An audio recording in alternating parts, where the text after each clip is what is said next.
মৌমাছিটি ফুল থেকে মধু সংগ্রহ করছিল, তাও আবার হাঁসের বাগানের থেকে। এখানে কি হচ্ছে? হাঁস মৌমাছির মধু থেকে একটু চেটে খেয়ে দেখে।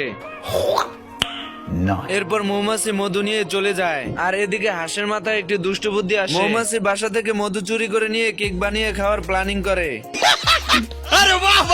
এরপর হাঁস দৌড়ে বাইরে চলে যায় মৌমাছিকে খোঁজার জন্য, যাতে মৌমাছির বাসা থেকে মধু চুরি করে আনতে পারে। এদিকে মৌমাছি মধু নিয়ে যাচ্ছিল, হঠাৎ হাঁসের সঙ্গে দেখা হয়ে যায়।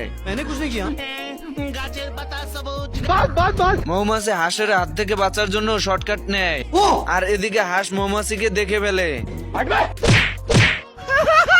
कैसा लगा मेरा मजाक? বন্ধুরা, ভিডিওটি ভালো লাগলে লাইক শেয়ার করে দেবে, আর পার্ট 2 দেখতে চাইলে অবশ্যই কমেন্ট বক্সে জানাবে। ডিসেম্বরের মধ্যে পার্ট 2 দিতে হবে। আমার চ্যাটার বাল